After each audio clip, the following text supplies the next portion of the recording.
There we go. And then with the support document that, that I have been posting in the chat. So let me bring up the chat again because it looks like someone new just joined. Oops. Looks like someone new just joined. And so welcome. Okay, that's okay. That happens. If I hear the doorbell, I'm going to repost it in the chat because I don't know for sure if it's the same person who got dropped or if there are new people joining us. All right, so we are here working on Google Forms. Excuse me. Lanius, come here. Come on in, lay down. Okay, we are working on Google Forms right now. Welcome. All right, let me get back into the chat again and post the document. So we are posting the resource document in the chat right now.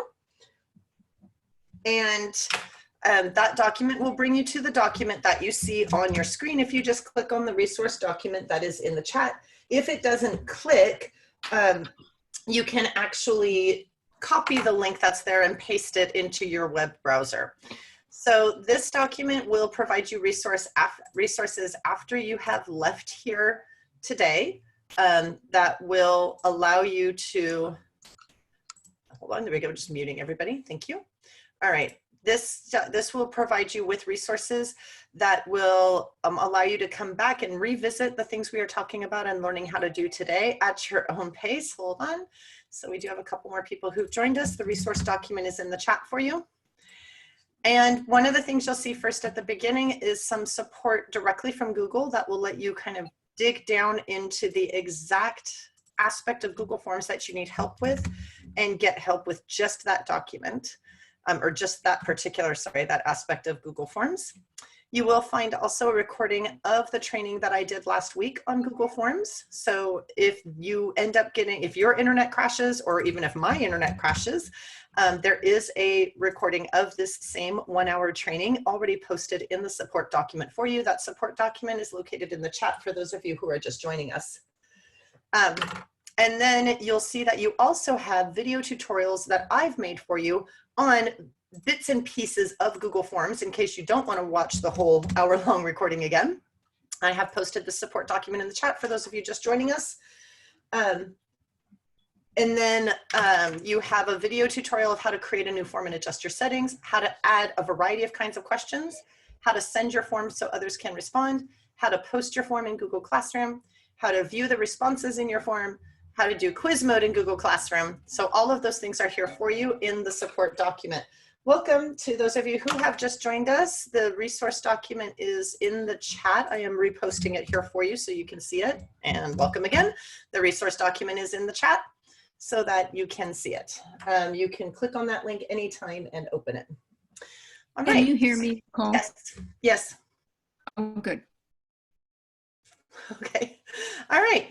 So do hop onto the microphone if my audio freezes, because I won't be able to tell that it froze. I'm just still talking and not realizing that you can't hear me. So please feel free to hop on your microphone and just keep telling me I'm frozen until I hear you, and then I will repeat the last section that I was talking about. So again, you do have access to this form. It is a Google Drive file. It's a Google Doc. Welcome. Let me get the document in the chat for you. It is a Google Drive file or a Google Doc, which means you can actually click to the right of the title, to the right of the star. You will have a Google Drive triangle icon if you have not already saved this to your drive. If you have already saved it to your drive, when you refresh the page, it will be a folder icon. In any case, if you see a triangle icon, just click it and it will add this to your drive so that you never need the link again. And for those of you who just joined us, here is the link to the support document that I was just talking about. All right, so we are going to get started. The best way to get started is to dive in. So because as you know, you do have access to this support document to go at your own pace later. Google Forms is a Google product. Hi, welcome. We are putting the new document, the support document, in the chat for you. This is a Google product, so it actually starts and lives in your Google Drive. That is the place I suggest you go to create a new form rather than going to forms.google.com. The reason I suggest you do it from your drive is it means that you will be able to choose where in your Google Drive this form lives, and you'll be able to access it more easily. Okay, you'll be able to access the form, you'll be able to find it easier, because if you go to forms.google.com, it will actually end up in your drive, but it'll just be in the main page of your Google Drive, which could become a very long list of unorganized, hold on, I have a lot of folders, so mine are organized, but a very long list of unorganized, and it won't go any further. Sorry, there we go. Of unorganized documents that don't live in any folders and that you have to scroll through to find. If instead you go to Portal, which I'm probably logged out, I am. If you go to Portal and you click on the Google Drive icon in Portal, hi, welcome, someone will post the resource document for you in the chat. Let me click again. I always have to log on twice. I'm not sure why. It doesn't matter what device I use. And if you click on the Google Drive icon, it will bring you here to your, well, to your drive.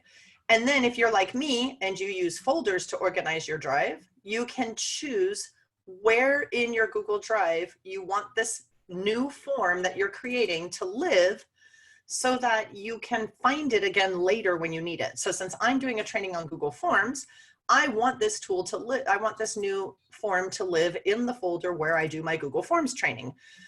Now that I'm where I want to be, I'm going to click on New. I'm going to scroll down to More, and I'm going to move over to Google Forms.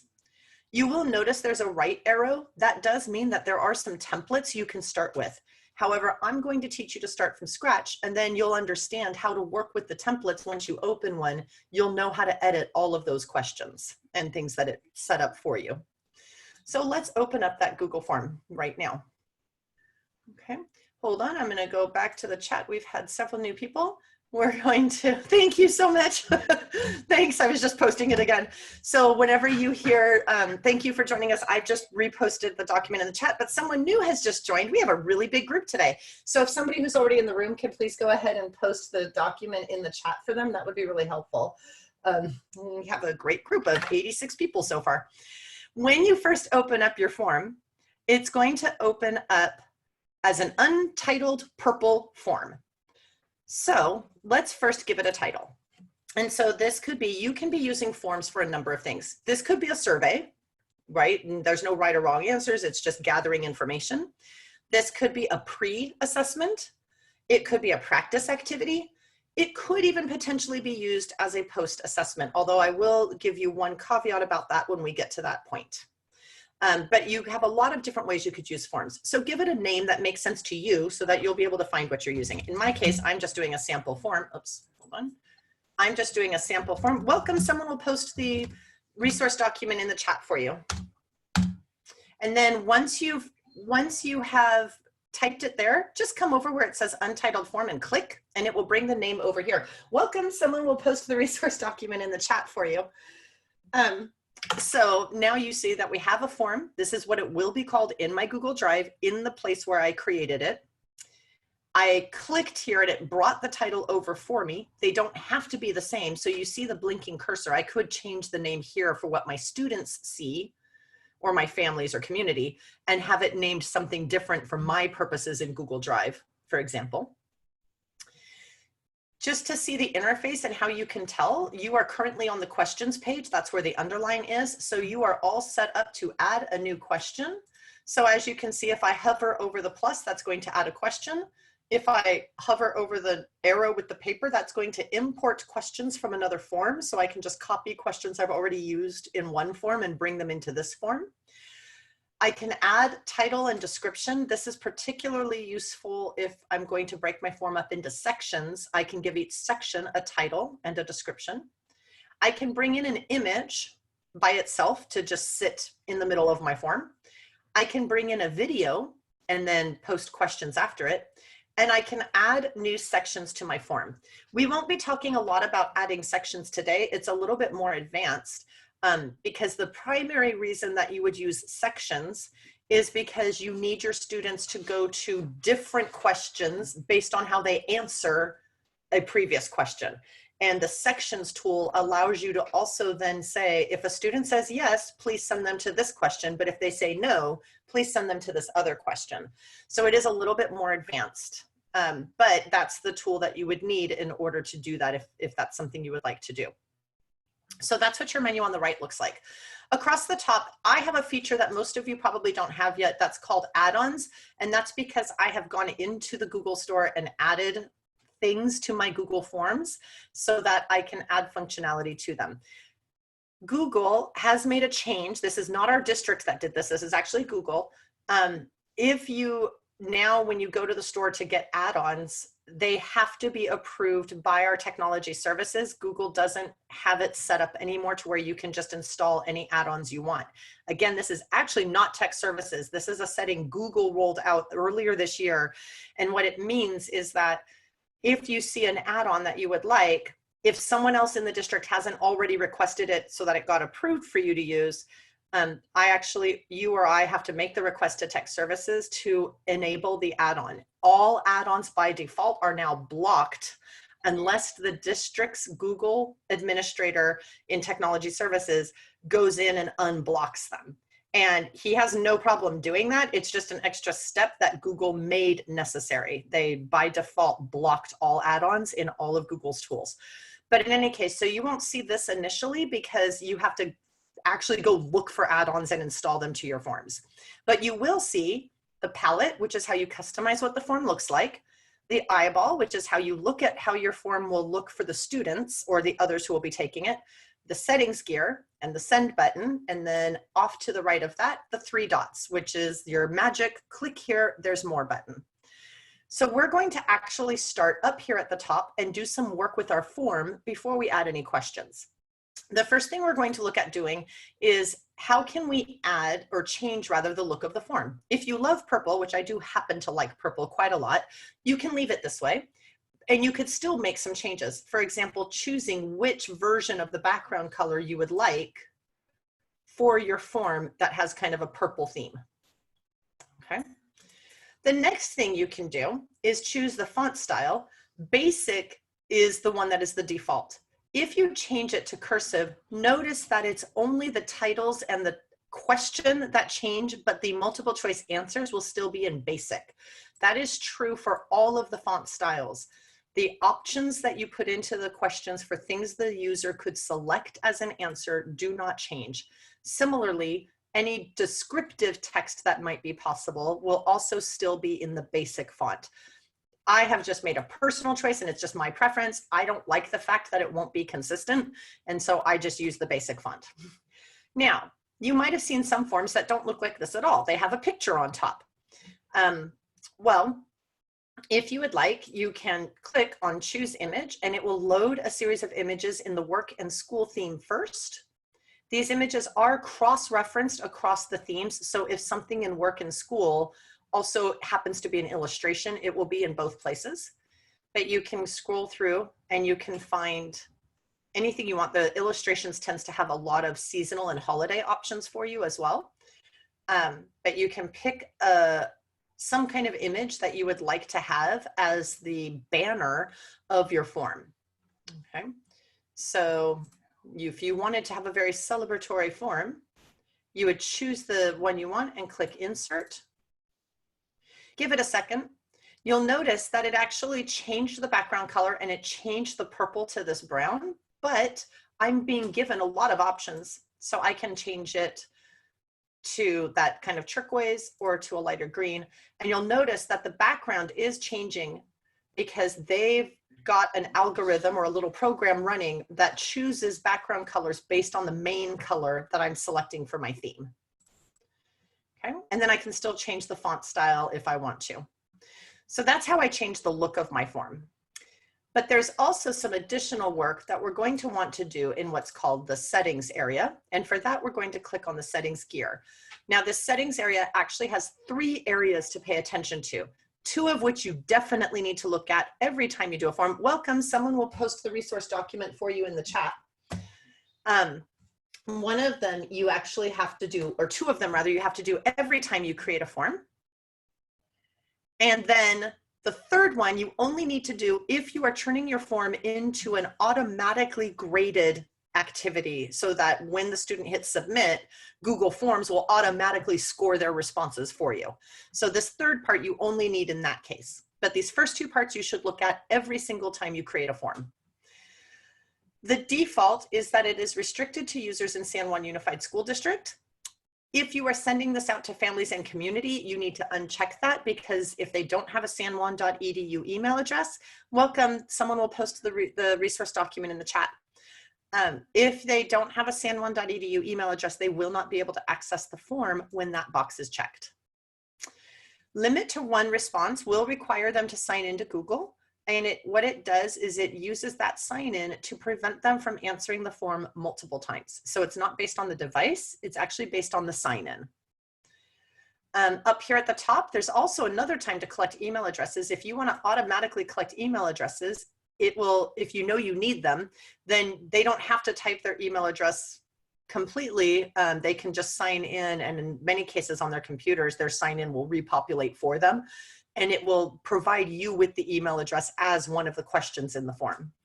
The nice thing for some situations is that if you choose to collect email addresses, this new option becomes available. It was grayed out before, but if I click here, I can choose to send a response receipt, which means that the people responding to a form get a copy back of their answers.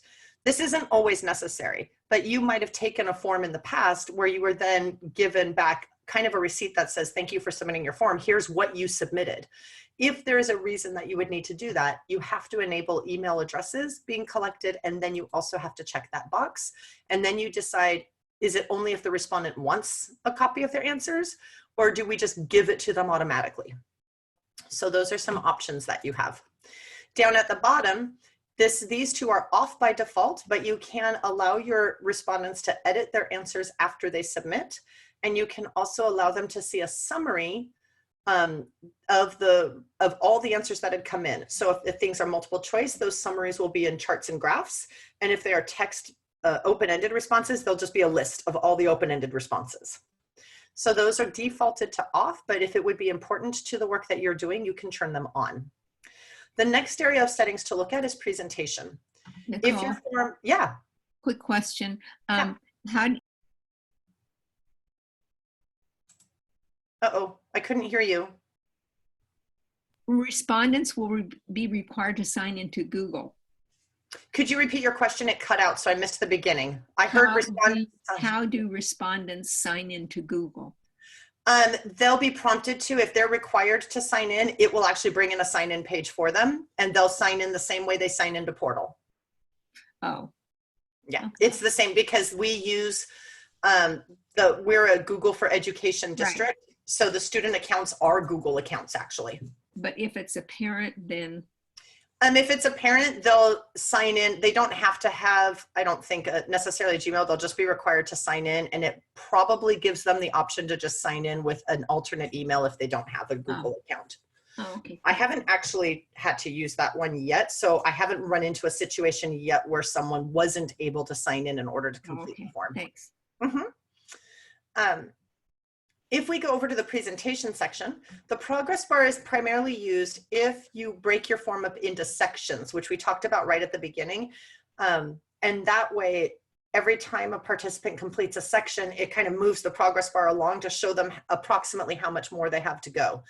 If the form is just one long page, the progress bar won't work, because it needs to see sections in order to gauge how much the participant has left to do.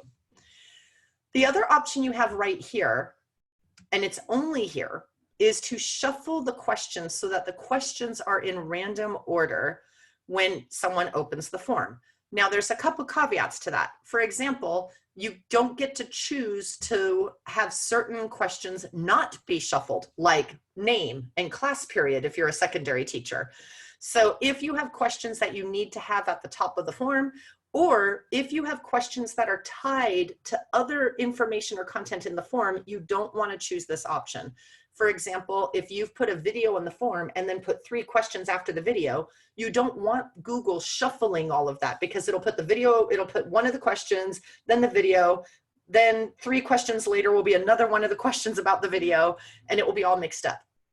But if your questions it doesn't matter what order they're presented in, especially when you're in a classroom setting with the students all in front of you, many teachers do like to do the shuffle question order, so that the questions appear in a different order on the different screens. It's probably not as big a deal now that the students are all learning from different places.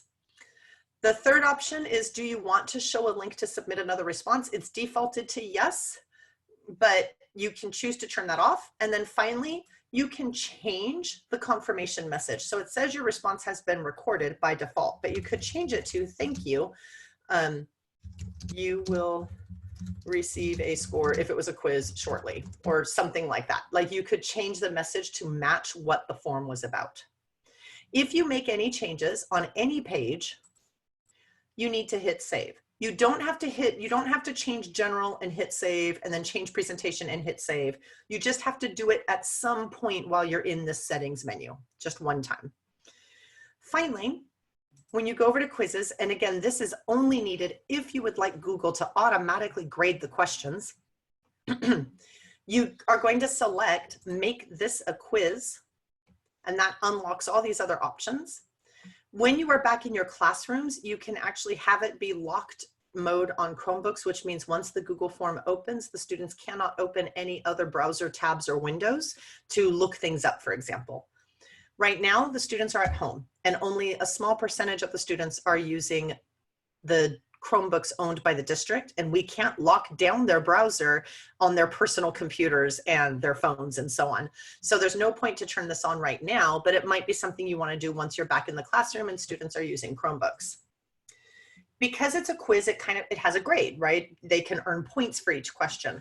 So the default is that it will immediately give the students the grade after each submission. If every question is a multiple choice or multiple selection question where you were able to put in concrete right, wrong answers, this might work just fine. If there are any open-ended questions, I highly recommend you choose later after manual submission, because that will allow you to have time to look at the open-ended questions before Google just sends the score back to the students. Because the open-ended questions typically need teacher review, chances are you won't provide an answer key to Google for that, and therefore the students will just get 0 points. And so releasing the grade immediately might misrepresent the grade that they would have actually gotten. Finally, at the bottom, the default is that students can see, or anyone who does this form can see everything about this quiz. They can see the questions they missed, what the correct answers were, and what the point values were. You can change any or all of these and make the choices that you want. For example, many teachers like to have them see what they missed, but not necessarily tell them the correct answers. With multiple choice questions, there's only so many answer choices possible, so it may not matter, but the default is that all of those things are on. So once you've set all of those things up, and I'm gonna go ahead and set this up as a quiz so that I can demonstrate how to tell Google what the correct answer is and how to designate how many points a question gets. You're going to make sure that you save. Now you're ready to add your questions. Now this is automatically collecting email addresses just because I happen to allow that setting. I would highly recommend that your first question be— Nicole? Yeah. Sorry, I just had a quick question. When you said that you automatically selected the San Juan district, does that have to do every time you make a Google form? Because every time I make the Google form, I've been having to go to settings and do it. So there's no permanent way to turn that on. No, right? no, it's because we are a Google for Education district, and therefore the default is that the form is for those in our district, which includes our students, as long as the students are signed in.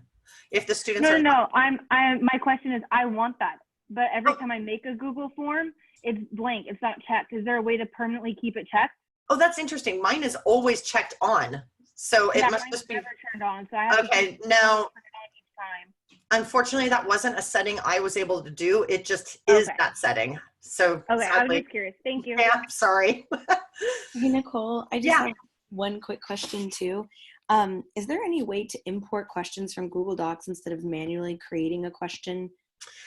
Sadly, it doesn't import from Google Docs. What it imports from is another Google form. Got it. Thank you so much. That's okay. Sorry. If you need this, I recommend that you make your first question first name, make it required. Do not do an answer key. Hit the plus. Notice it defaults to multiple choice, but it's smart. So if you type last name, it changes it automatically to short answer. Make it required. Now, if you don't need those questions, you can easily edit them. Just click on the question, and the question you are currently editing will always have a dark blue bar on the left edge. So this one is not being edited. If I want to edit it, I have to click it and the blue bar moves there. If I've decided I don't want this question, I just hit the trash can. Okay. So once you have that question in place, we're going to click the plus again. We're going to get a new question. We're going to type in potentially a quiz question, right? Now, the nice thing is Google is pretty smart.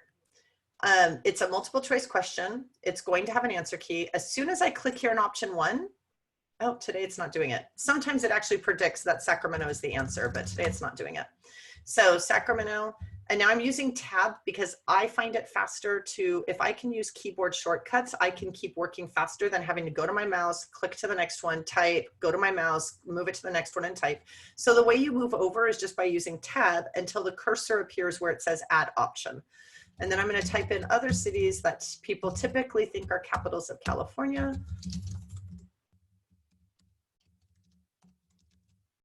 Okay.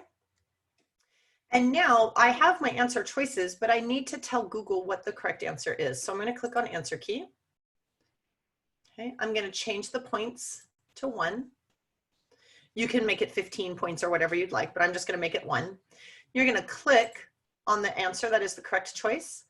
And then you have an option, it is not required, but you do have an option to provide what's called answer feedback.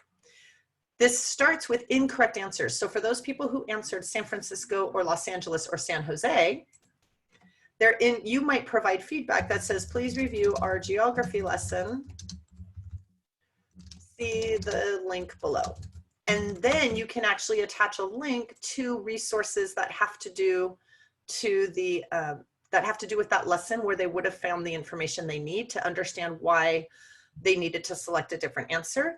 This is going to be where you paste the URL, and this is going to be where you can say what the link should be named. So I'm just going to put our district address in there, but we're going to pretend.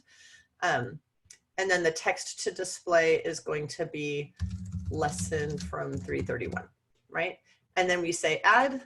And now it says lesson from 331, but that's a link that's going to go to the page where you have posted some resources or information to help kids review that particular lesson.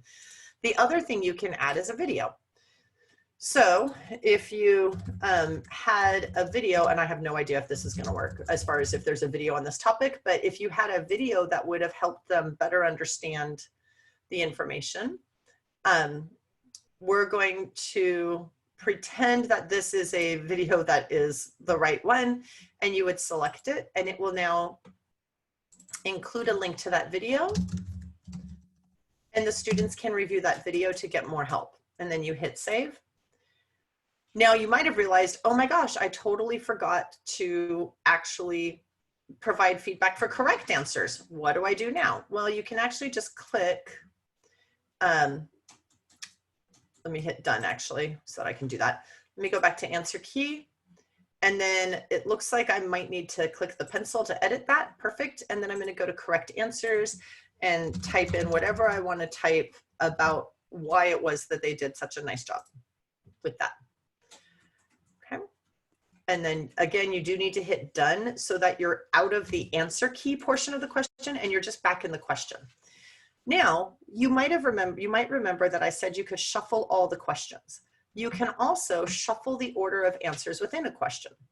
You have a couple things you can do actually. For example, I tended to put all my answer choices in alphabetical order.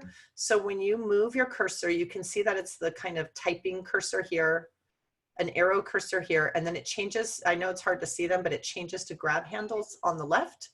Just click and drag and move that to a different order. And actually now they're in alphabetical order.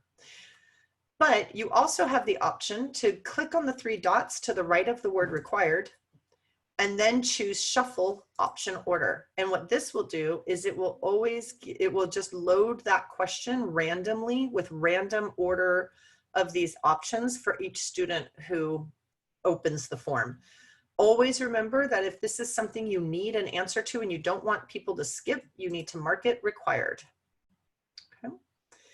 So now we have just 2 things in our form, but we can already take a look at it if we would like by clicking the preview button. This is a live preview, meaning if you wanted to, you could answer these 2 questions to see what happens with the answers. All right, so let's close the preview. If we close it, it goes right back to our editing screen. So our blue bar is here on the second question, and that works because I'd like my next question to come after that. There are several types of questions. So far, you've only seen short answer and multiple choice. You can start typing a question and see if it will guess the kind of answer that you want. For example, and I apologize for those of you who've come to this training before because I'm using all the same questions. It's just faster for me. Check all that apply. Notice that as soon as I put check all that apply, it changed to check boxes. Multiple choice has a circle icon, and that circle icon is kind of a universal code for you may only make one choice. Check boxes, on the other hand, are the universal code for check as many as you want. So I'm going to now put in some answer choices. I'm going to hit tab, and I'm going to keep doing some answer choices. So we're going to say ice cream and cake and pie and fruit, and I don't eat ice cream. I mean, I don't eat dessert. And then I'm even going to allow for the add option, rather add other, and this will allow students to type in something that I didn't think to provide as an option, like cookies or candy, for example. Now, this is an opinion question, so giving it an answer key might be a little bit rude, but you could actually designate what the correct answers were. For example, if you had which of the following are nouns, check all that apply, and you put some words in there, you could designate an answer key that would include students needing to choose all of the nouns in order to get the question fully correct, right? So one of the nice things we can do as well is we can add pictures. You might have noticed that as I was editing this question, there was a photo icon to the right. And for each answer choice, a photo icon also appears. So if I want to, I can click on the photo icon. I can search for images, and it will only search for images that we have the copyright permission to use. Basically, images that are free to use, share, or modify. So I'm going to search for California. And I'm going to grab one that's hopefully not too big, but it's kind of hard to tell. I'm going to try that one. And I'm going to hit insert. Once in a while, you'll actually get an image that can't be inserted. It shows up in Google search, but the image has been taken down. That is a possibility. The 3 dots allow you to align that image. So I can move it to the center, for example. It also lets you change or remove the image, and it lets you add a caption for accessibility. Then I can add a picture if I wanted to. Oops, hold on a second. Didn't open up the thing. I can add a picture for each of the choices in order to provide visual support if I would like to do that. So one of the cool things about Los Angeles is that you actually can see the mountains if you look at it from the right angle. Okay, that's loading its picture, and then I pick a picture for Sacramento. So give me just a second, and I'm gonna grab each of these pictures by clicking on the image icon and then choosing a picture. Let's see, there we go. And then I'm gonna click on the image icon here for San Francisco. It's gonna load probably a little bit funny because that one picture was a panoramic and the others aren't. So we'll see what this looks like when, wow, when we preview the form. Right, so San Francisco, insert, and then we're gonna pick one for San Jose, also. Do an image search and search for San Jose, California, because there's other San Jose's in the world. And, oh, that one is right in the middle of the Silicon Valley. There we go. All right, So now we've added them all. Now this is what it looks like for me as the person editing the form. And you'll notice that question now, that blue bar is going for a really long time because we added all those pictures. We could decide that maybe we don't want this one here because it actually says the answer to the question if the students notice. So I'm going to delete that picture now. Okay. And let's go ahead and preview our form by clicking on the eyeball. So now we have last name. What is the capital of California? And now you can see how the images display. And then we have our what do you like to eat for dessert? Now, if I close this window and go back to edit, you will notice you always have this option to add images. So if I wanted to, I could add an image for ice cream, an image for cake, an image for pie, and so on. That is one of the options I have available to me. If I want to be sure students don't skip the question, I'm going to need to make it required. I can always shuffle the option order by clicking on the 3 dots.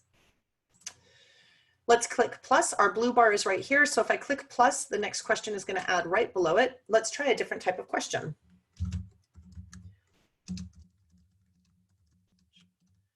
Food group, each item belongs in.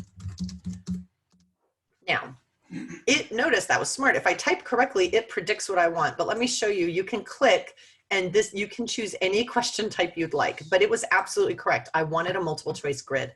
Now I'm going to put some food items over here, and I'm just using tab again, and I'm putting them in no particular order. Let's see, milk. Okay. And then over to the right, I'm going to add my food groups. So meat, oops, fruit, vegetables, breads and grains, dairy. So now what's going to happen is the students have to look at ground beef and decide if it's meat, fruit, vegetables, breads and grains, or dairy. Look at bagels and decide if it's meat, fruit, vegetables, breads and grains, or dairy, right? And then we have a couple of things we still need to do. Number 1, we need to make it required in each row so they don't accidentally skip celery and then get part of the question wrong. We can decide to shuffle the row order so that these rows of milk, cheese, and so on appear in a different order randomly. And we need to designate the answer key. So let's go ahead and do that. What we're going to do now is we're going to mark the answer key, choosing the correct answers. So ground beef goes here. Bagels goes here, and notice for each row, I need to give a point value. This does mean that you could actually designate certain rows to be worth more points than others because there's no way to make the whole thing 1 point per row. You do have to designate each row individually. So I'm going to mark the correct answer and indicate how many points that correct answer is worth. And I'm going to hit done. This one does not give the option for feedback, so it's just right or wrong. Let's take a look at what that looks like by going up to preview and checking out our form. So there's the new one. So please indicate which food group each item belongs in, and they can actually just mark their answer and then submit the form. If they try to mark, you'll notice if they try to do that, it's going to warn them, okay, make sure you continue answering because you're not going to be allowed to submit until you choose something in each row. Okay. Now, leave. I did mention to you earlier that you could shuffle your form questions, but you can also move an entire question to another location if you don't want to shuffle, but you would like to change the order. Earlier, we saw that you could go to the left, so it's got the typing cursor, the arrow cursor, and then the grab handles, and you could just move things around, right? And you could just drag. If you go to the top of any question, you will notice that your cursor changes and there's grab handles at the top. And I like to pull this down a little bit because I find it works better. Grab handle, drag the question to in between those two questions, or even drag it up further to the top above the capital of California and drop the question into a new order. So you can drag and drop questions into a different location. Now, a couple other types of questions that I would like to show you. First of all, notice where my blue bar is.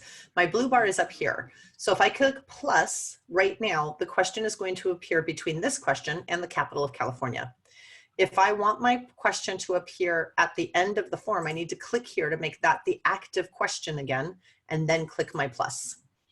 It always defaults to multiple choice, but you can choose other kinds of responses.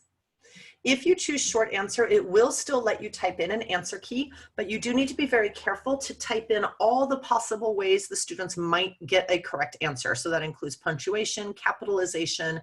Would you accept it if it was all caps? What if it's all lowercase? What if it's the first letter capitalized?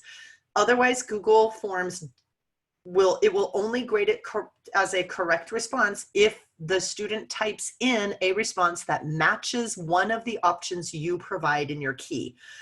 That's why I just recommend you let you have a chance to review the answers later, because it often turns out that there is something students do that you would have totally given credit for, but you didn't think of it when you were creating the key, and now Google Forms marked it wrong, right? And you can go back and edit those points, but you might as well just go ahead and probably review the question if it's short answer.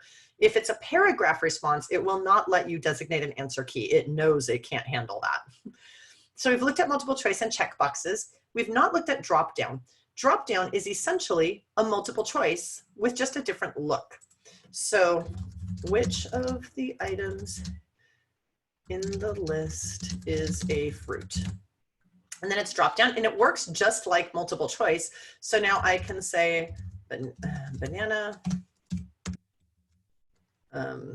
cereal, yogurt, right? And I can just add items here.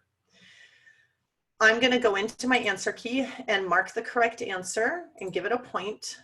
That one is the correct answer. I can add answer feedback just like we saw before. Okay. And then I can say that I'm done. Now let's go up to the preview button at the top and see what that ends up looking like. So again, it is essentially a multiple choice question. The only difference is that now they actually have to click where it says choose and drag down to the answer and click again to select it.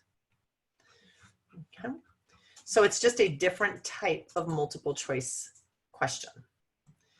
Another type of question that you can do, let's hit the plus,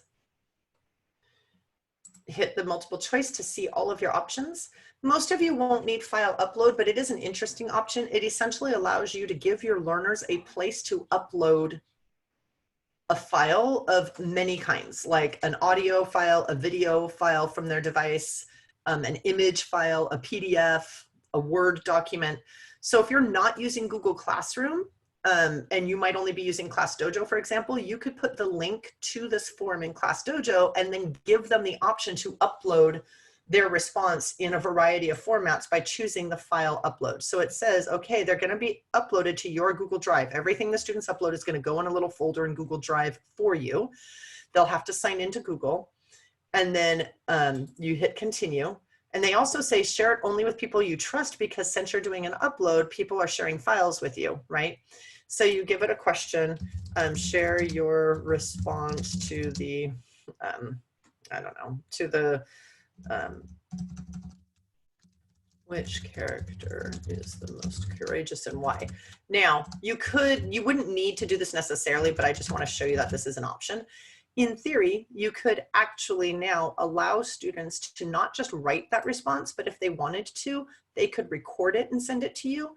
They could make a presentation and send it to you. They could make a video and send it to you. So you could select, you could say, you know what, I would accept that as a document. I would accept that as a PDF, a video, an audio, or a presentation. And that way they have a choice in how to respond, and it will just upload directly into this form. If you are using Google Classroom, you don't need that because your students can attach files to an assignment in Google Classroom. So this is more useful to those of you who might not be using Google Classroom and who are using other means. Similarly, if you are using Seesaw, you don't need this because your students can attach audio and video and drawing and all kinds of things to their Seesaw accounts as well. So this is kind of a very special kind of question that would just be needed for certain things, like if you're using Remind or ClassDojo as your primary way of communicating with your students, you could still make a form and send it to them through Remind or through ClassDojo and give them this option to send you back a response to one of the questions, or that could be the whole question even. Hey, Nicole. Yeah. I just saw a question that's kind of relevant in the Yeah. chat right now to what you're talking about. It was about choosing a matching option. I think Stacy was asking that. What's the best answer format to pick, or question format to pick? Matching. I would suspect my preferred format for that, and let's assume a one-to-one match first of all. Let's add a new question. The best one is really the same thing we did before, the multiple choice grid, but it doesn't look like matching. That's the problem. So it'll just be a multiple choice grid with maybe, so I'm trying to think of an example. Let's say you want to match all the, I can't even think of an example right now. Oh, yes, I can.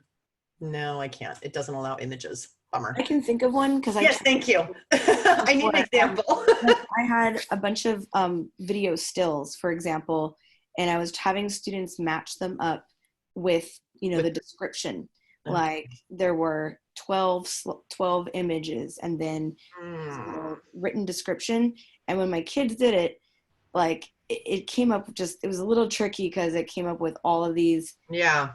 So maybe it's like you don't choose as many stills. Maybe you limit it to like one or two, and then there's the caption that goes with it. The bummer is, as you notice, like one of the things that would have been cool is if it allowed me to do like images for either the rows or the columns, so I could match words to images. But as you notice, this is one of the places where I can put an image in the top, but I can't put images as choices, right? So that limits that. Now, if you wanted to do images, basically what you would probably do, and you wouldn't be able to do matching in the true sense, you would have to create a separate question each time.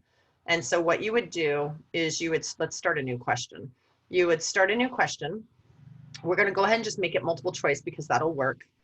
And we're going to say, which word corresponds to the image below? So it is matching, but it's not matching the way we'd like to do it, where it's like draw lines to match them or something like that. So you would put in the image and you would do a Google image search and you would look for apple. And then I'm just for fun, because I was a French teacher, I'm going to type them all in French. So you would put that here, and then you would put your answer choices for matching, right? And so you would say like une pomme, une orange. And even my non-French speakers in the room so far, you can probably already tell me what the correct answer is, because I chose a lot of cognates with English for the other choices.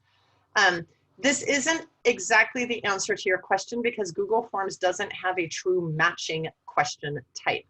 However, like everything in Google, there is a feedback option. So one thing you could do is make separate questions, each one with an image and with answer choices. So they will essentially be matching the right word to the image. Thank you. That's yeah. a good workaround. Yeah, it's not the easy, I mean, you're going to have to create a different question for each one, but it is possible. And you can still designate an answer key, right? The next thing I would recommend that a lot of people do, because I've noticed it before and I think a lot of teachers would like it as an option, is to click on the question mark in the lower right-hand corner. And, oh, they're not letting us. Well, okay, I'll report a problem then. That's why I give feedback. Yep, leave feedback and say, please add a matching option, question type, right? And let Google know, and then tell all your friends to also leave that feedback, because feedback is a popularity contest with Google. So they need to get a lot of feedback in order to make a change. Okay, welcome. I think it's welcome back, because I heard someone leave and then I heard it ring again. So someone probably got dropped out of the session, but in case you're new, someone will post the resource document for you in the chat. The other thing you can do, which is pretty cool, at any point in your form, so this is my active question, remember, because it has the blue bar. I'm going to add a new question, but I'm actually not going to add a question. I'm going to add a video. I'm going to search for a video. And those of you who've been with me a while are like, do you like anything but cats and dogs? I do, but well, cool. There we go. Funny cat compilation. Please watch your videos all the way through first and don't do what I'm doing right now, which is just picking random videos. And then you have a video. You notice there's no question here because Google doesn't have a way for you to embed a video inside of a question, but you can put a video in your form, and then add a question. Which cat made a raft in the pool? I haven't watched this video, so I'm just going on that screenshot right there. The black and white one, and so you'll say like the white cat, the orange cat, the tabby, black and white one, right? And then whatever it is you need to add for options, and then you hit your answer key, and you give it the answer, and you make it 1 point, and you can give feedback if you'd like, and then you're done. And you can also, I recommend, go back to this one. Okay. And then in here, I would actually say, watch the video below and answer the question or multiple questions that follow. So that they know they need to watch the video, and then there will be questions that have to do with the video that they need to do. Now notice I was actively editing this one. So when I hit plus, it inserted my new question right here because I was editing the video. So it didn't put it at the end. Okay. And then you can do another one. Which cat was the funniest and why? Now it's going to change that to a paragraph answer, make it required. If you want, you can drag your questions into a different order. Okay. And that way you can add a video and put questions in about your video. Let's take a look at our form by clicking on the preview button up at the top. Okay. So we have our grid question, we have our capitals question, we have our dessert question, we have our drop-down list, we have that add a file in order to respond question, we have the which word corresponds to the image below, we have a video with questions after it. So everything is looking pretty good actually. We've already put in correct answers for the things that were correct so that it could auto grade. And now, one of the things that we need to do, that we've added all of these different kinds of questions, is we need to learn how to send our form and how to get our answers before we go. So let's go up to the top right. The most common way to accurately get people to answer the questions in your form is, while you're here working with your form, to go ahead and click send. And then unless you'd like to type everybody's email address, I recommend you click on the chain link icon. Copy that. And in fact, I'm going to do this right now. I have the link for the form for our attendance today. So I'm going to go in the chat and I'm going to post the form into the chat. So this is a different document than what's been posted earlier. This is a form that you can do to kind of demonstrate your attendance. At this time, you may also please type your email address into the chat so all of your emails are in one place, so that our awesome clerk Loretta doesn't have to read through the whole chat file to find all of your emails. So I have just posted the form in the chat. I will post it again in a little bit. I know a lot of you are typing your emails right now, so I'll give it a few seconds and then I'll post the link to the form again. Okay. But in any case, I get the send link by clicking send, clicking link, copying the link, and then you can put that in an email. You can put that in Class Dojo. You can put that in Remind, and it will work. If you are in Google Classroom, you also can simply create an assignment in Google Classroom. So let me show you that right now. You can create an assignment by going to Classwork, clicking Create, and either a quiz assignment or an assignment. So this one was a quiz, so I'm going to go ahead and say quiz assignment. And it automatically opens to a blank quiz in case you haven't created it yet. As it turns out, I've already created my quiz, so I'm going to hit add. I'm going to go to Google Drive.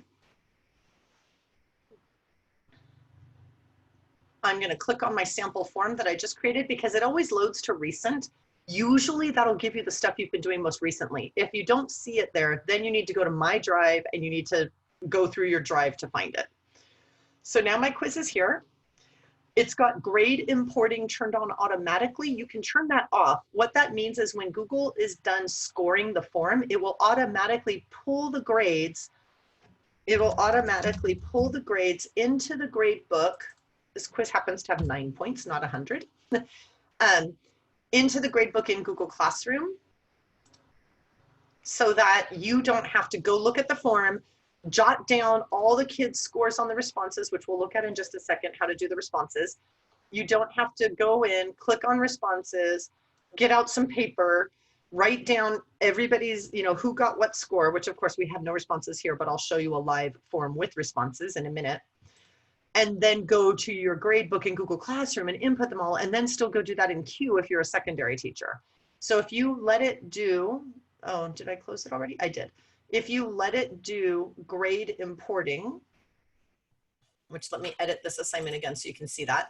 When it loaded the quiz type of assignment, it automatically had grade importing turned on.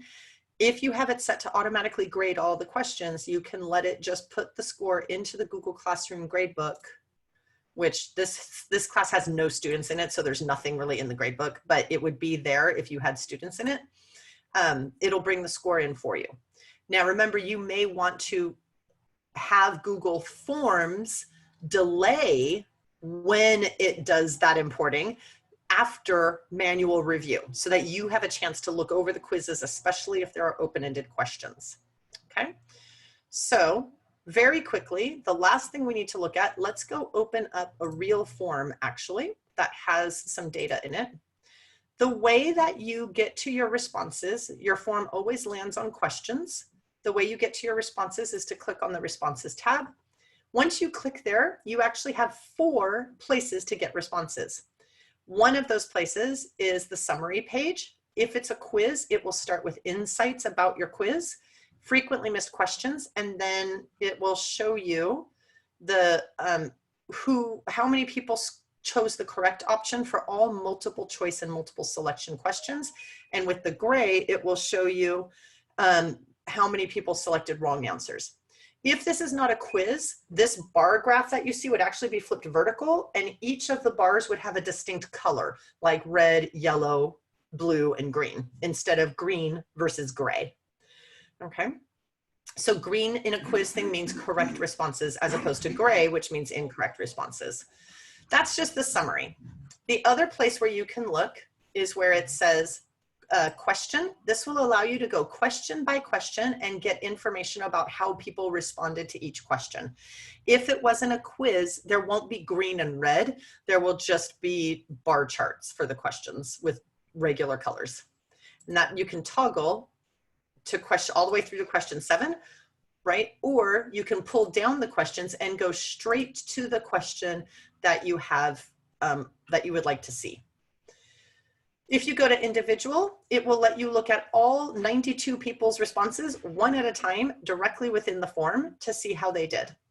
You can toggle from 1 all the way to 92, or you can select a person's name from the list and then look at that person's responses. The last way to get answers is to click on what is actually a spreadsheets icon for Google Sheets. This will the first time you do it, it will ask you if you would like to create the spreadsheet, and the answer is yes. Because I've already opened this one, or created it, it just opens the one that I created. But when you first click on that, it will ask you for permission to create a spreadsheet. This will allow you to have answers in a spreadsheet format, and you can then manipulate them using any tools that are available to you in spreadsheets, such as sorting the whole spreadsheet by a certain answer and so on. So that's another way you can get the answers. The last thing I want you to know about this is that this area, the responses page, has 2 other really important things. One is the button to turn off your form so that it stops accepting responses. And the second one is how to get email notifications for new responses. Now, you might not need that. If all of your students are going to answer the form within the next couple of days, you do not want email notifications from 150 students in the next 2 days. But let's say you're sending a form out and you're giving people 2 weeks to answer, and based on their answers, there's something you have to do. Like, I had a form that I prepared for tech services, and every time someone submitted that form, the tech services people had to know so that they could go in and change a setting for that user. So I set it up and told them how to set it up so that they would get email notifications every time someone completed the form so that they could go into the spreadsheet of responses and do the task that they needed to do. The other thing is, how do you correctly add someone so that they can edit? If you wish to have someone who can edit your form, you need to click on the 3 dots to the right of the word send. This is where you can add collaborators. This is also where you could look for those cool add-ons that I mentioned. Just remember that if the add-on hasn't already been enabled by our district, when you first try to use it, it will be blocked. So just email me or put a ticket into tech services, and I can take a look at it about getting it added for you, because that's a change that Google made. And Google has made it to where every single add-on in every single Google tool, Google Slides, Google Docs, Google Forms, and I think that's it, Google Sheets, they all have to be individually enabled one at a time. So you can search for them by clicking on add-ons. It takes you to a little store where you can look for add-ons for your forms. Do carefully look at the reviews and how many people have reviewed, because a lot of them are not that good. But there are some really nice add-ons that you could consider adding, and some of them have already been enabled. There's no master list, but in any case, that's how you get that. Once you add an add-on, it then adds this puzzle piece for you, and you can use the add-on in order to do additional things with your form. For example, Form Limiter actually removes one choice each time someone answers the form. So if you have 7 books available for checkout, you could make a question with all 7 books, and each time a student picks one of them, that book gets removed from the list. There is a problem with Form Limiter. And Choice Eliminator, that was Choice Eliminator. Choice Eliminator will do that, but if 2 people happen to be in the form at the exact same time, it can glitch. Form Limiter will actually allow you to pick a date and time when the form will stop operating, so that you don't have to remember to go to responses and turn the form off. So in any case, there are some nice form add-ons that you can do to add functionality. And that does bring us to the end of our session. The link will not take you to the form. I'm surprised, only because we already have 54 responses. So let's just try it one more time. Maybe try copying it again. Hold on a second. Every time I do it, I don't know if it's because I'm on a Mac, but every time I try to copy something, it makes that little dunk, sound that's like, you don't have permission to do that. Because I've just been copying it each time brand new. So